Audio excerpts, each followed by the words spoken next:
G'day guys, Tim here from Beat the Reset with my two Army Generals live from Sydney in, where are we? Marketplace. Market Street, mate. We're talking markets on Market Street. Market Street on Market, but yeah, absolutely. So on this side, of course, we've got the Samurai Silver from Liberty Bullion. How are you, dear sir? Oh, fantastic as always, Timmy. What a time to be alive, some might say. It's an amazing time, Sammy. It's going to need some, seriously, some big balls to get through what we're going through at the moment. And talking about big balls, over to the Baron of Bitcoin, the balls Baron of Bitcoin. Oh, so the Baron of Bitcoin from Stormrake, how are you, dear sir? Mate, I'm feeling great. Guys, I always want to remind you, you're not bullish enough. Get out there, buy more. This is an opportunity of a lifetime. We're going to keep on winning. We're not going to stop. Absolutely. So, as I said, we're here in Sydney.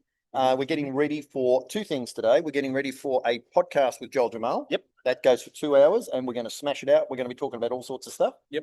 And then after that, we're going to a show tonight where you two gentlemen will be on stage. Yes. What will you guys be talking about, Sam? Oh, look, I'll probably talk about bullion a little bit, maybe some gold, silver, What platinum. about that, I heard. Oh, a little bit. Yeah. And what will you be talking I mean, hazard a guess, I might have a chat about Bitcoin, but no, it's good. Like, look, I love being here with the guys. I love traveling with you fellas. There's a lot to unpack. You know, we've got a busy day ahead. So let's get into the war room. Let's chat markets. Let's see what we need to do. Markets on Marketplace in Yes. Sydney. All right, let's kick it off, Sammy. Where is gold and silver at today? Up, down? Where are we going? So up, gold, silver, and platinum, all three up overnight and up on Friday night as well. So we've seen a great move post the revision of the US jobs data that happened on Friday. So I made a post about it on my stories on Liberty Bullion. If you're not following us on Instagram, make sure you absolutely do. But I did make a post showing the revisions of the job numbers, huge revisions, something like 130,000 jobs revised down to 10 or 15,000 jobs. So huge revisions. Now, Trump came out afterwards and actually fired the head of the statistics department who put these revisions together, saying, "Oh, they're a Biden appointee, and they're Democrats and fake news and this and that." But the reality is, guys, is the U.S. economy is shaky. It is shaky. Those jobs data revisions.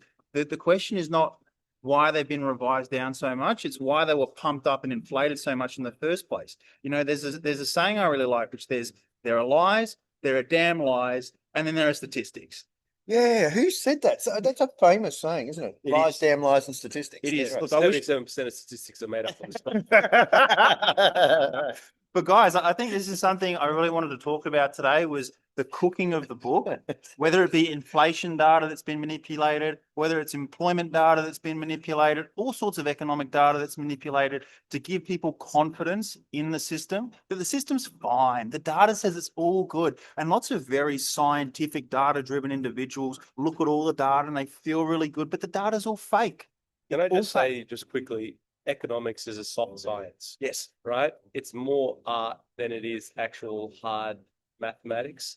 They can magically erase, inflate, create data as they see fit to create what they want to create, right? There's no real hard and fast when it comes to the economic sciences, if you will.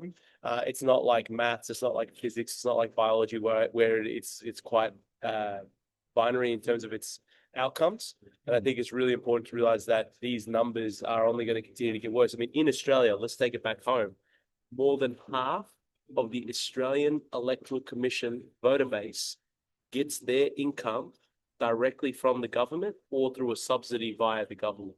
Can we just marinate on that for a moment, right? Yep. That half of our economy is centrally planned and is receiving its primary income from the government. Yep. I think there's a word for that. It's called communism. And for there. I'm glad there was another word beginning with C and K, actually. I was thinking that it could actually, but anyway, we'll let that go. But all stunning, what was it? Cunning stunt. Oh, I always get nervous when we go there. Do we pull that off? So anyway, continue, Sammy. But it's a great point you brought up, Bish, and there's a social aspect to it where, people like us, we hop out on the internet and we say, why would anybody trust their government? Why would anybody vote for bigger government? It's so obvious that government's not going to fix your problems and government's not the answer. We need to bring it back to the people. We need less government, not more. And then who would disagree with that, right? Who would disagree with that? The answer is the government. Bish. Oh, No, not Bish. Bish agrees. But the people that Bish have just talked about, the people that gain their food from the government, they're saying, don't bite the hand that feeds you.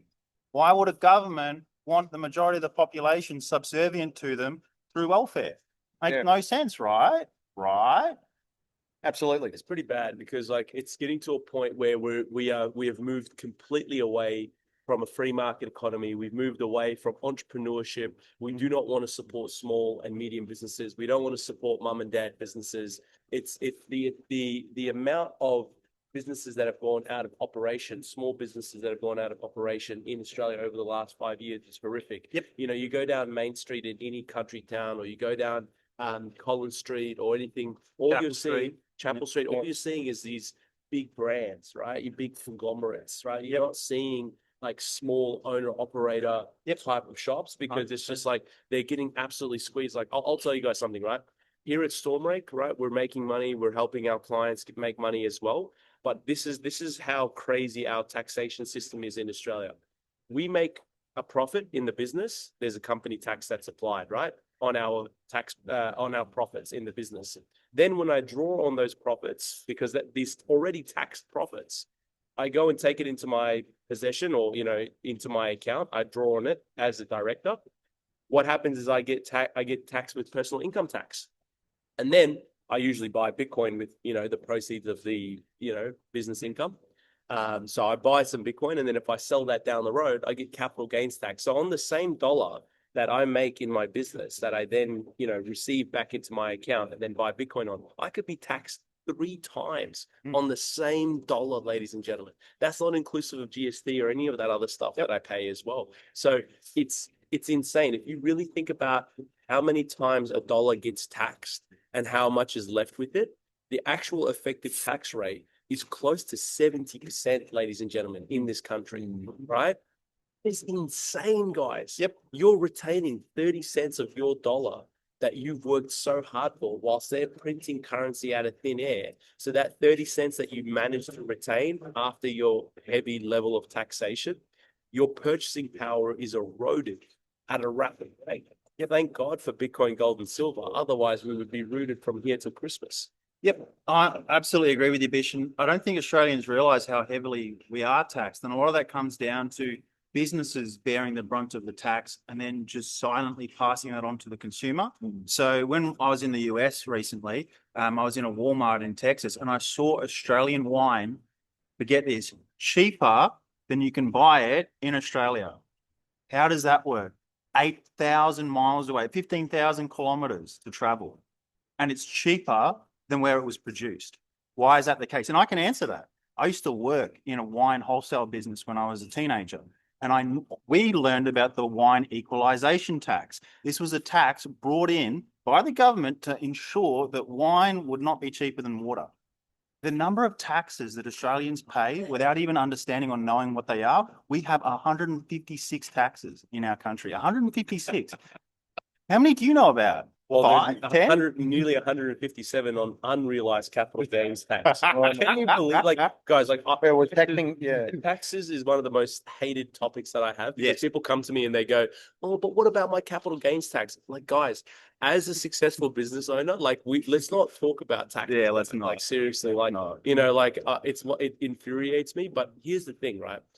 What's great about Bitcoin, gold, and silver is that it preserves your wealth and it allows you to move your wealth with you wherever you want to go on the planet, right? That's the beauty of it, is that if you ever have enough of this situation, you can pick yourself up, your family, and go and take your wealth elsewhere. And I think that's a really important option that's available for everybody. Instead of complaining, and I hate people who whinge and complain and have gripes, how about we actually act on solutions? You know what has 0% income tax? You know what has 0% CGT on crypto? Thailand. You know what has 0% income tax? Dubai. If you want to go and avoid taxes legally, right? You got to domicile yourself outside the country, right? And I think that these assets that we talk to you about all the time, Bitcoin, gold, and silver especially, they can really get you home. Don't despair. This is the main thing that we're trying to talk about, is this is not a moment of despair. Can I put an idea to you guys? Please.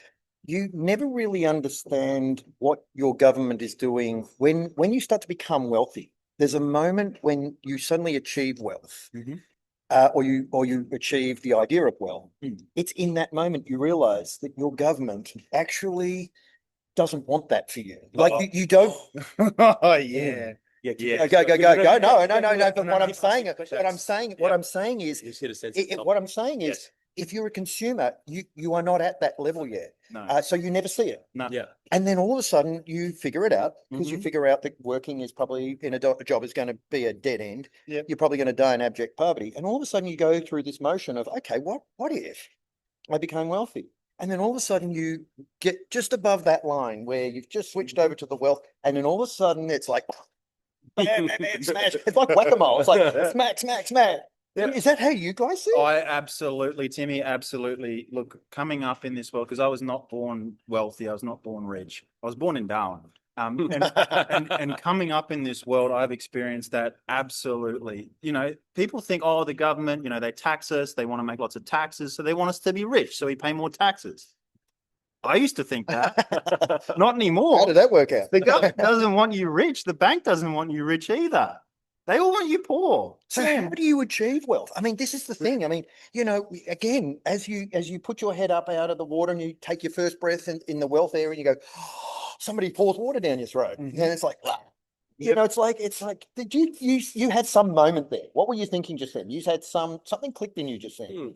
I mean, it's not something I usually like to openly talk about because, it's not tasteful to talk about one's position and how, but like, guys, I live a great life. Yep. You know what I mean? I've worked incredibly hard to get to where I am today, and I make good money. I have a great business. I've got great assets, and I'm free of debt, right? You've beaten the reset, I've beaten the reset, thanks to you boys as well. and you were bullish enough. I was always bullish, and what a time to be What a alive. time. So for me, really what it boils down to is life is great, right? Whilst, yes, the government comes and kicks your teeth in when you're trying to be on the way up, Mhm. right? And you're trying to escape, hit escape velocity when it comes to poverty and just like, being stuck in the rat race and just working a dead end job and getting taxed into oblivion and then having everything else stolen from you via inflation. Mhm. I think what really breaks down to is there's ways out, right? That's what I'm trying to say, is that it's not like, I hate the doom and gloom that a lot of people fall into. So yes, the government doesn't want you to be successful, but I'm here telling you, as a child of an immigrant family who grew up quite poor, that you can be successful commercially, financially, health wise. What I love about you is you always say, look after your health, look after That's your a big wealth, one. in that order, and take care of your Always families, that. right? Yep. Because if you don't have your health, doesn't matter how wealthy you are, doesn't matter. And if you're not taking care of your families, it doesn't matter how many Bitcoins you have or how many ounces of gold you have. Without family there to love and take care of you, it's all for naught. So we have our priorities in the right place. We look after our health, our families, and our wealth. And you can always go with the beauty of all of what I'm saying here is, if you take care of those three key aspects of your life, your health, your wealth, and your family, everything will be fine. It doesn't matter what the banks do. It doesn't matter what the governments do. It doesn't matter what the World Economic Forum does. It doesn't matter what, dystopian hellhole nightmare that they're trying to cook up for you. You have all of the faculties to get onto the other side of whatever they're trying to implement, with your family, your health, your sanity, and your financial well-being completely intact. That's a good place to be. Yeah. So do we see this, attack on wealth? Is it coming from the commercial banks? Is it coming from the government, or is it coming from both? And then of course, yeah, go, Sam. It's coming from both, and I want to use a little Lenin quote, Vladimir Lenin, for those who remember. I thought you said a lemon quote. Lemon quote, I was mate. kind It's of- the lemon. It's the Yeah. lemon. No. So Vladimir Lenin, from the Russian Revolution of 1917, he said that we're going to crush the middle class between the millstones of taxation and inflation. Yeah. That's what he said. That sounds familiar. That sounds familiar, Sure, guys. that wasn't a certain Prime Minister of Australia that just said that. Albo. So I've got guys, something similar, a similar regime. very similar, remarkably similar, some might say. So guys, the communist playbook, it's been around for a long time. You know, you can read it yourself. Look back at 1917. There's all sorts of stuff to look at there. But to answer your question, the middle class is getting crushed between the millstones of taxation by the government and inflation by the government and central banks and commercial banks. So to answer your question, both inflation from banking, money printing, etc., but also taxation from government. And there's you in the middle getting crushed. All right. So That's that's a really smart guy, right? And he once said, the government enforces it, the corporations build it, and the central banks fund it. yes, Yes. they do. Who said That's that? exactly- I know the guy. He's a crazy lunatic. Gets spewed on the socials all the time. Right. Get told he's an absolute idiot because he doesn't follow QFF So, and the so beats. the thing is that between Tim, Sam, and myself, you have the holy trinity of gold, research, and Bitcoin. You've got the inverse, which is the devilish trinity of corporations, central banks, and the government that, you know, really are what we're fighting against. It's like with gold research and Bitcoin, or crypto research and bullion, you can fight the corporations, the central banks, and the government. And we're How cool is that? we're like the three wise monkeys. Instead of like hear no evil, we've got what a What time time of your life, life? make good choices, and you're not bullish enough. And I think with those three mantras, Mm-hmm. that really empowers people to keep understanding Should that do like a BTR yoga session. You're not bullish enough. that could actually take. I reckon it would. It would. I reckon it would. That could We need to find a yoga teacher. I'm sure there's a few out there Yeah. that might actually Volunteer? volunteer. Yeah. All right. So okay, that's the doom and gloom. Yeah. Uh, There is no doom and gloom. We've got the solution. Guys, that's where we're driving. and that's it. So the you can either be stuck in the doom and gloom in the dead fiat currency system and, you know, enjoy that for all that you get out of it, or you can just jump ship. It's that easy. You give us a call, you would you buy the say- right assets. Would you say you live a good life? Yes. How would you explain your life? Good. You heard it here first. BTR exclusive. This is what I love about it. Like, we're having fun, guys. We're having fun. At the end of the day, guys. It was deep. That Yeah, it was was deep. deep. I need to do more of that. Yeah, maybe I'm not bullish enough on my answers. I forget that. Tammy, would you say you live a good life? Oh, Timmy, I live an incredible life, mate. I live the dream. The dream. I hold the perfect assets. I do what I love for a living. I employ my family. I serve clients and help them make loads of money, loads of wealth. And yeah, I get to travel the country with you two and, you know, and get to travel the world. I'm off to America in a week's time. Life's bloody good, mate. Life's good. Yep, absolutely. Bishop, do you live a good life? A privileged life. I've got a wife, 2 kids, another one on the way. Another wife on the way. I am. Kids on the way. Sorry. I am married. I am married. I understand. No, I've got, you know, 2 kids, another one on the way. I'm very privileged. I've got a great business that I get to run with 2 excellent business partners. We've gone from 14 employees last month to now coming up on 32 employees later. Wow. Do you know what blows me away, right? We're getting hammered by the commercial banks predominantly, which are supported by the government. And oh, sorry, my wobbling. It's like, look, 32 employees. because we can make it look like there's an earthquake. Sorry about that. That's how a media can be quite an illusion. Yeah, that's right. So we're getting hammered by the governments. We're Yes. getting hammered, and yet you're still able to expand your business. Yeah, absolutely. We're not going to stop expanding. We're not going to stop winning. How are you doing that? I mean, so this is incredible because I mean the pressure from the commercial banks is almost unbearable. We don't want to say Absolutely. too much, but let's be honest. Pressure It- makes diamonds, Timmy. That's right. Absolutely. There's a Pressure few on makes- Sammy's watch, actually. Exactly right. I mean, every time I see Sammy's got another watch, another chain, and lives an incredible life. So I mean, yes, it's challenging. Oh, yeah, It's it is. challenging, but if you are solutions based and results based Yeah. and We- results driven. We have more than 100x our business over the last 2 years. We have gone from myself and my 2 business partners being in a small rinky-dink office on 10 Queens Road to now sitting on nearly 500 square meters. Getting our own. We've got 32 employees who are going to be coming in. It's incredible, guys. It's incredible. And there are challenges from the government. There's challenges from taxation. There's challenges from the commercial banks. It's not easy, but who would want to have it easy? Nothing good worth having came easy. I'm here to stamp my name on the, halls of history as somebody The who halls. The halls. The I was halls. going to say the halls. Not the halls, but not the halls. No, no, no, the halls. Jeez, I'll tell you what I was going to say. The halls of Valhalla. I'll you clean know? my ears out. Yes, yes. The halls. The halls. Hey, keep that mind out of the gutter. The halls of Valhalla. But I want to be successful, and it's look, it's going to take a lot of work, a lot of effort, a lot of drive.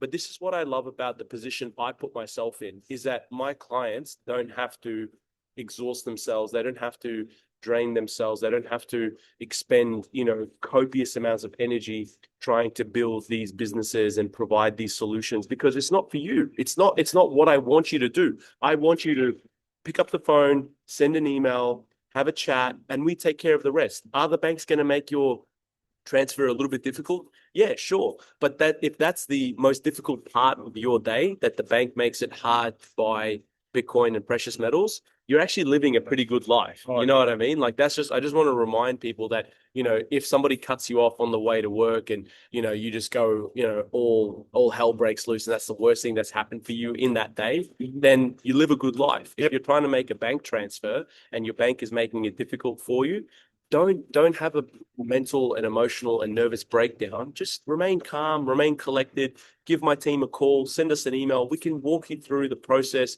We've got solutions. We've got a really wise team to help you, guide you through the entire process. You can buy the Bitcoin, withdraw it to your own private self-custody, no problems. So again, I just want to re-emphasize the point that if the most difficult aspect of your day is just a difficult bank transfer, you live an incredibly privileged life, and we're here to help you despite challenges you may face. Yeah. Sammy, what do you think about that? Look, I got to completely agree with Bish on that. We all live pretty good lives, even if we do face challenges throughout the day from banks, myself included. And drumming on about what Bish was talking about with growing his business. I mean, I'm extremely proud of what we've built at Liberty over the last few years. Just yesterday I was here in Sydney looking at new office space for the Sydney office. So expansion into state. I'm off to America next week to go set up the US business. So, I've got employees. I'm constantly hiring new ones. Obviously not as many as Bishop. Bloody hell, mate. You're pumping. It's mainly engineering and dev. The technical team is growing. I'm glad I work with a low tech asset. But yeah, we're building these businesses. We're helping clients along the way. Over the years, we would have helped our clients make hundreds of millions of dollars in profits. So the clients are the real winners here. Yes, we get to run these businesses. Yes, it's great fun. It's an awesome life that we live, but we're truly here to help others, help clients. And that's it. And we live bloody good lives doing it. And I sleep like a baby at night, an absolute baby. With a dummy? Well, And we won't go into too much detail there, Timmy. But yeah, look, I've got to back Fisher up on this, is that we deal with the banks quite extensively. We have all sorts of issues with them every day. It feels like I'm on the phone to the bank every day now. So we understand your pain when it comes to making transfers. I completely agree with Bish. If the hardest part of your day is making a bank transfer to a crypto broker or a bullion dealer, you're doing quite well in the world. Go visit the third world and get a little bit of a taste as to what people's problems can look like, how dark they can be. And yeah, enjoy life, guys. We live a great life, right? We live a great life. And yes, there's darkness in the world. And I'm not going to shy away from that for a second, but you sit yourself in the right assets, you surround yourself with the right people, and life's good. That's it. But you said go visit the third world. That'd be Melbourne. Frankston, mate. I tell you what, what's the other one? Mount Druitt. Jeez, I tell you what, that's a killed the conversation. I killed the conversation. You got to wear a bulletproof armor in Mount Druitt, yeah. Especially, yeah, absolutely. Now, Bish, we haven't talked about Bitcoin yet, so let's, as we sort of close out, because we've had quite an interesting conversation, quite a philosophical conversation. A bit of a meandering conversation. It's been meandering. Yeah.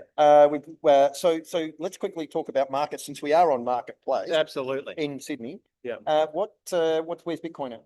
Yeah, so Bitcoin, we hit a peak of 123,000 US in July, which was looking really good. We were about to hit escape velocity. Then there was a risk-off sentiment that grabbed hold of the market as of late, which is perfectly normal. We've had a pullback. We're now trading at around 115,000 US dollars. Great time to pick up some cheap Bitcoin. A lot of the alts that a lot of people felt that they had missed out on, like HBAR had a cracking month, is now revisiting prices that we haven't seen for like 2-3 weeks, which was the start of the month before it had that run up. XRP got below $3 again. A lot of people wanted to buy it under $3, so we had that opportunity. ETH is back above 3,700, which is awesome to see. Look, these markets, day to day, week to week, there's going to be insane amounts of volatility, guys. That's what you're signing up for when you're investing in cryptocurrency and digital assets. But if you're trying to keep the scorecard and you're trying to trade these things week to week, day to day, you're going to have a really hard go of it. But if you look at the results over the last year, 2 years, 3 years, you would have had an absolute field day. And all you have to do is just buy and hold. And that's a far more effective strategy than trying to day trade this stuff. So there's been a bit of volatility as of late. I think what I'm looking forward to is the September Federal Reserve meeting, where they are likely to cut rates there. Guys, we have seen nothing yet. The interest rates in the US are around 4.5%. Bitcoin hit $123,000 in that environment. The gold hit a peak of what, 3,500 in that environment. Silver nearly $40 in that environment. When they cut interest rates, the melt up moment of the markets is going to begin, not end, begin, right? And it's just going to be absolute insanity, ladies and gentlemen. I'm talking Bitcoin at 200K. I'm talking silver at $50. I'm talking gold at 5,000 US an ounce, not Aussie. Bitcoin at 200K. Where are you going to be? Where are you going to be watching the market from? Sardinia, mate. And nobody talked to me for 2 weeks after that because I will not be contactable. I will be on a yacht in the Mediterranean enjoying myself because I've been screaming from the top of my lungs, guys, buy Bitcoin before we get to 100K. This was when we were at 60,000. We got there. We shipped everybody up to Bali, had a great time. Now I'm screaming from the top of my lungs whilst we've got a potential for an 80% upside in the next 12 to 18 months. Buy Bitcoin. And let's get those results home because yes, there's going to be some volatility along the way. I don't want to misrepresent the journey that's going to get there. It's not like you buy today, you wake up tomorrow, 200K Bitcoin. There's going to be a ton of volatility along the way to get us there. We might even get to 150 before we get a pullback to 130. I can see the headlines now. Bitcoin crashes to 130,000. We haven't even seen that as an all-time high yet. So stay calm, stay cool. Imagine how heartbroken you'll be when it crashes to 130. I know. I'm like, damn it. My anticipation is we'll potentially, like in the peak of this bull run, we might get to even 250, 300K, depending on how crazy and how aggressive they cut rates. And then there'll be like a potential correction, 2027, 2028, that takes us down to like 150. But that would be crazy. Right now, we haven't seen 150, right? Yeah, but because people have seen 300, if we do get a 50% correction, and this can happen in Bitcoin at any time, right? Corrections are just par for the course. People will be completely despondent that Bitcoin's at 150,000. They'll be completely shattered and heartbroken. Yet today, as of time of recording this, we've never seen that price in USD terms. So it's really funny how people's perspectives change over time because there'll be absolute euphoria when we hit Bitcoin 150,000 for the first time. I can imagine it. And then when we run off and hit escape velocity and we just double from there, and we come back for a little bit of a correction, people are going to be absolutely devastated. I remember this actually happened when Bitcoin hit 50,000 for the first time, right? It was absolute euphoric scenes. Like it was craziness, absolute craziness. And then we ran up to 73,000. And then we had a correction where we went below 49,000, but below 50K, we touched 49. This was just in August of last year. And everybody was devastated. But like, it's so funny when you juxtapose those two market sentiments where there was peak euphoria, peak greed, peak bullishness when Bitcoin hit 50K for the first time. This was back in like 2021. And then the second time that it hit it on the way down, more recently in 2024, after hitting a new all-time high of 73,000, it was peak fear. Everybody was like, sell your Bitcoin, it's going to zero. It's just, I love this market because of the sheer emotional reaction it brings out of everybody. Like, I'm just always bullish. Like, I'm always positive on the upside and expect more from the upside. But it's funny seeing those sentiment extremes around similar prices. Absolutely. All right, Sammy, where is silver and gold going over the next sort of, month, 3 months-ish? Yeah, so look, gold, my 2 cents is that the consolidation sideways is done. We're going to see the upwards trend resume from here. Silver, same sort of thing there. It follows gold. So we're going to see $40 an ounce on silver within the next few weeks. We're going to see $50 per ounce on silver within the next 6 to 12 months. I'd probably say closer to 6.